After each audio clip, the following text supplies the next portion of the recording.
Social media is a hellscape. I believe most people would agree with this statement to some extent. However, there is one feature that everyone uses that I think is detrimental and isn't getting enough attention.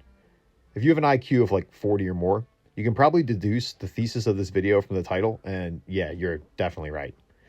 I believe that the comment section is brainwashing you, stripping you of your own opinions, and leading to groupthink and division. But why should you care? Is it really that bad? Am I just overreacting? That's for you to decide.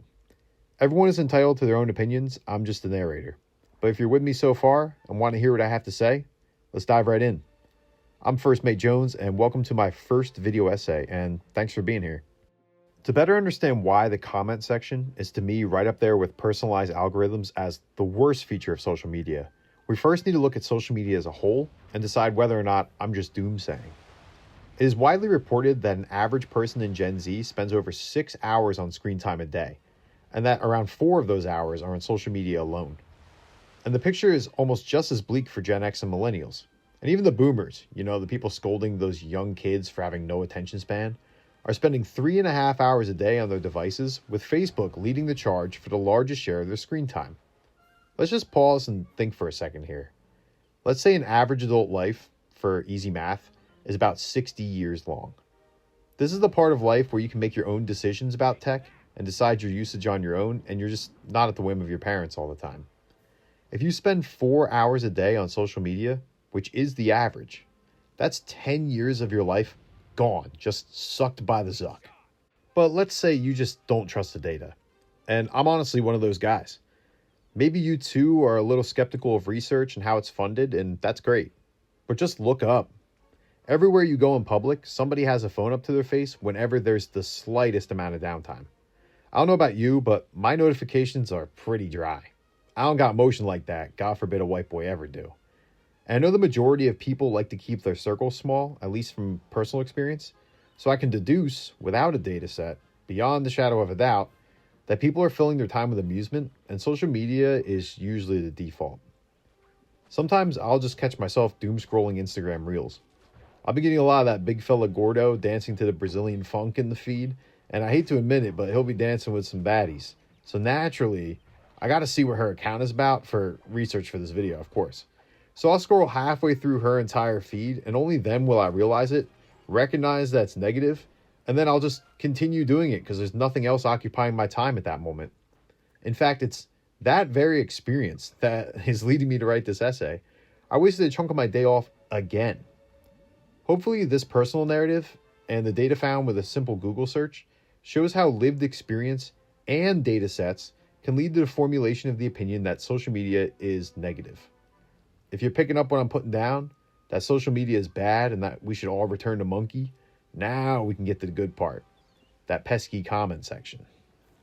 I believe that the comment section is to be avoided at all costs, as it's crushing your own opinions of the world and forcing you into us versus them echo chambers. And to explain myself, let me use some more personal narratives. And I'll probably get put on a list for this one, but let's start with the Nick Fuentes and Piers interview. By the time I upload this, the interview will probably be a few days old, which is old news on the web. But a few nights ago, I watched the entirety of the 2 hours because I've only ever seen Nick Fuentes from the clips, and only ever heard the narrative that he's a misogynist, fascist, racist, anti-Semitic neocon that's also somehow simultaneously touted as the future of the Republican Party. Like, what? So I had to check it out, and boy, it was an experience. On the left side of the screen, you have Piers Morgan, a boomer and tenured journalist who touts himself as having the moral high ground, platforming, to his credit, anyone and everyone that is censored or blacklisted elsewhere. And on the right, you have the Hitler-loving Gen Z future president of the United States, I guess. It was very obvious from Piers' title, "What a crock of shit. Piers Morgan versus Nick Fuentes, the full interview," that this was less an interview and more of both sides trying to aura farm and get clips for their social media accounts. And they absolutely did. This entire thing basically consisted of Piers playing what he viewed as deplorable clips from Fuentes' show on Rumble, and then Nick doubling down on those takes. I felt as though, and hear me out, Nick Fuentes was the clear winner of this so-called interview. And I found the comment section, even though it was on Piers' channel, was overwhelmingly in support of my viewpoint as well. Everyone was dunking on Piers, commenting inside jokes from Nick's show, laughing at Piers' speech blunders, and even critiquing a cut made on a sensitive topic. It was a bad look for the Brit. But then why, if I have the majority opinion, is the comment section as evil as, say, I don't know, Nick Fuentes is to a liberal? In order to answer that, I had to do some self-reflection. If I haven't lost you yet by admitting my support of a quote-unquote tyrant, great. And I want to explain myself later as well, as I'm not in full support of his opinions. And I get that this can be a really bad look. But first, I need a little mental break from all this hostile rhetoric. And no, this isn't an ad. I have 2 subscribers, bro. Again, God forbid a white boy have any motion. But anyways, to unwind, I like to listen to music. And recently, I've been into Sleep Token. For those who don't know, they're an anonymous band that is classified as metal, but really play around with all different types of genres. And they've been on a generational run. Their most recent album, Even in Arcadia, peaked at #1 on the Billboard albums chart in the US, even though they're a British group, from like Piers Morgan's stomping ground over there. In addition to that, the New York Times gave their song Caramel the best song of 2025. Caramel has an a cappella intro, and then goes into an electronic reggaeton first verse. This continues into the chorus, and then the drummer, who is arguably the most talented in the world right now, comes in on verse 2, and the lead singer, Vessel, puts down a rap verse leading into the chorus again, and then there's like a djent style of drop tune guitars in the background, and then there's a bridge, and then there's a really heavy metal breakdown with elements from like death metal vocals, blast beats, and then there's Vessel's lyrics describing the difficulties of balancing fame with not sounding ungrateful in the process. It's a lot to take in, and somehow it all ends up working pretty well in my opinion. I believe that they're the best band out right now. So as I sit here and listen to the song, I go on Instagram, and since I've been a fan, the algorithm is feeding me anything related to the band, including the memes, most of which are negative toward the group. Vessel's voice is unique. It sounds like he's got a stick of butter in his mouth, honestly. I like it. I think it's expressive, but the internet feels otherwise. In addition to the memes, reviewers trashed their last 2 albums, calling them gimmicky and poorly mixed and too all over the place. Anthony Fantano, the internet's busiest music nerd, gave both of them a 2 out of 10. The comments were filled with everyone agreeing, giving their pretentious intellectual takes. Metalheads hate Sleep Token, and even though they're bringing some much needed attention to the genre, they do everything they can to tear down any group that's not traditional. I found myself reading these comments months back, and I began to listen to the group less, but why? Because of the same reason my opinion on Nick Fuentes slowly shifted. And we're back. Weird segue, I know, but it all leads back to the comments, I swear. Even though I ended up being on the right side of the comment section in this debate, I did have some opinions that I did not see brought up in the one-sided replies. For starters, right off the rip, it did not look good for Nick. To start the interview, after the formalities were exchanged, Piers asked Nick to talk about his upbringing as a child. Nick explained that he grew up in the suburbs of Chicago in a primarily white, affluent area. His parents were of mixed races, even though he's against race mixing, and a product of immigrants coming into the United States, even though he's anti-immigration. Piers tried to dunk on this, but Nick explained his distinctions and how he felt immigration has changed for the worse, and that the quality of the immigrants has declined. You can either agree with him or not, but at least he articulated his point. But the real hypocrisy came when Piers brought up a time when Nick explained that his father would choose restaurants based on whether or not they served black fare, such as Applebee's.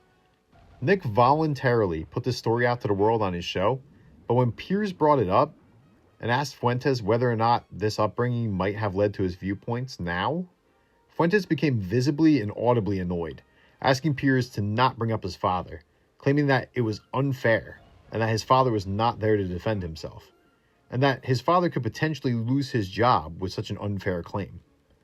Piers pushed back, saying that the story was brought into the world by Nick, and that he was just asking his opinion of it. Fuentes said his father was not a racist, and that he worked with people of all creeds and all walks of life, but refused to address it beyond that. At this point in the interview, I had an unfavorable opinion of Nick. Kind of like a metalhead listening to anything that isn't Slayer. Anyways, later on as well, Piers brought up the topic of women. This followed with Nick talking about how he does not believe that women should have the right to vote since they are emotional, and how he felt that they just get fat and annoying once you enter a relationship with them. Piers stated how he doesn't understand how Nick doesn't seem to have empathy, which he instilled in his sons of the same age. This led Nick to reply with, "Well, your sons sound like girls." This was not the only comment of Nick's that was just not necessary or appropriate. When Piers showed him a clip of his friend, whose parents survived the Holocaust, his friend was telling Piers, questions to ask Fuentes, and Fuentes just immediately dismissed him and mocked his accent, saying, "Who is this guy saying, me mom died, me mom died? He doesn't care about me or my family or my country." Something along those lines. It made him come across to somebody not a part of his base as being completely irrational and cold and mean-spirited. Kind of like a metalhead critiquing anything that isn't Slayer. But okay, I'm sure you're saying, we hear you. But what does this have to do with the comments, and what's the issue? The issue is that my negative opinions and feelings that were visceral when watching the debate were almost completely forgotten when reading the comments. All the comments just dunked on Piers and glorified Fuentes. I didn't see a single negative comment about him. All of them pointed to Piers' flaws, which, to be fair, I saw as well. But I tended to agree with the majority of the comments that I saw as a whole. And because of that, I left the video with a totally favorable view of Nick Fuentes. And the worst part, the algorithms picked up on this. I saw clip after clip of Fuentes today on my Instagram and YouTube shorts, showcasing his highlights, and every comment was positive. On my side of the internet, my bias, which was influenced by the comments, was reinforced by the algorithm, which was then further strengthened by comments on those posts. It wasn't until today, when I took deliberate time to put my devices down, that I actually began to reflect on how I truly felt, and I remembered all the parts that I didn't like of the interview. The comment sections fed me a narrative that dulled the edges of my perspective and led me into an echo chamber of belief, leading me to not understand the perspective of those that resonate with Piers' feelings and ideas. It ended up nearly changing my entire opinion into a solely positive view of this abstract person being Nick Fuentes that I will never interact with in my day-to-day life, and ultimately led me to agree with some extreme positions that he held without the critical insights that I had initially. How often has this happened to me in my life leading up to this point? And how often has my behavior been changed? Even more trivial examples can be shown, pointing back to the echo chambers of comment sections. Take, for example, my Apple Music Wrapped, or whatever they call it on there. I only use Apple Music because it's on my phone plan, I swear. But they showed me my listening month by month, all the way until June, and my top artist, January through June, was Sleep Token. Then on the back half of the year, it varied dramatically to different styles of music and different artists. Around this time is where I started seeing the more critical comments and memes about the band. And that coincided perfectly with my fall off in listening. My opinions were once again shaped by the comment sections on videos that were algorithmically and inorganically fed to me. It's like some Black Mirror shit. Without the comment sections, there would be more of a gray area and not so much us versus them division going on. And I feel like my thoughts and opinions would still be my own. And you know what's crazy? I think that's all intentional. I think that the algorithms are pushing people to one extreme or another, and that comment sections are just there to refine out any sense of individual thought. I fell down the side of agreeing with Nick Fuentes, and I would have to a lesser extent without the comments.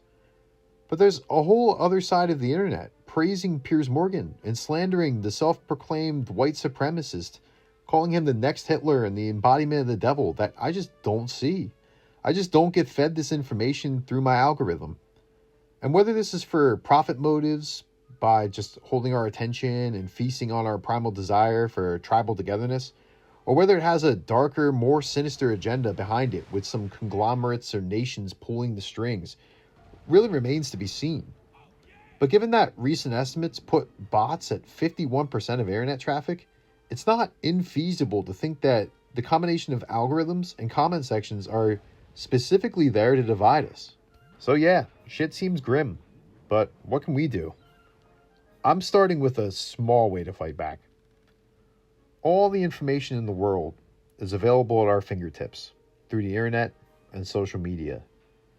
How about we just embrace our individuality and have some nuance with that information? How about we just form our own opinions and don't go into the comment sections that are on every app? People may argue that comment sections are the place to settle our differences. And maybe in a pre-search engine optimization and algorithmic social media feed era, they'd be correct. But when paired with a personally tailored algorithm, the comment sections only remove any nuance of opinion that you may have and replace it with the popular groupthink of the same like-minded individuals that are watching the same videos as you. So why don't we search intentionally for information and formulate our own opinions? Whether it be with music, politics, or whatever else you're into, just be you and be open to new information. Don't let other people, or worse, a multi-billion-dollar corporation, decide what you think about the world and lead you to despise others with different opinions. Come to your own conclusions. Even if those conclusions are that Slayer is the only real metal or that women shouldn't vote. Varied opinions and beliefs are a strength, not a weakness. And just for the love of God, just stay out of the comments. If you're still around and you liked the video, thanks for sticking around. Thanks for checking it out. I actually really like this format of doing like video essay. I kind of loosely followed a script, kind of followed the script at some points, loosely followed it at other times, and I think it turned out pretty good. In the background, I got a little Sly 3 gameplay with the ships going on. It's like my most nostalgic game from when I was a kid, so I'm just going to throw that footage up there, and that's going to be the video. So if you enjoyed this or anything like that, let me know.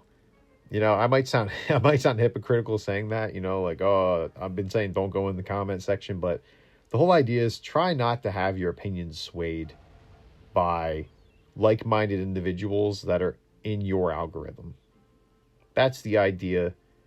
Everybody has a little bit of nuance. You know, everyone's got a different personal perspective. Don't have your perspective limited by people that you don't know on the internet. Be you, be authentic, and that's all I got for today. I'm First Mate Jones. Hopefully I'll see you guys next time.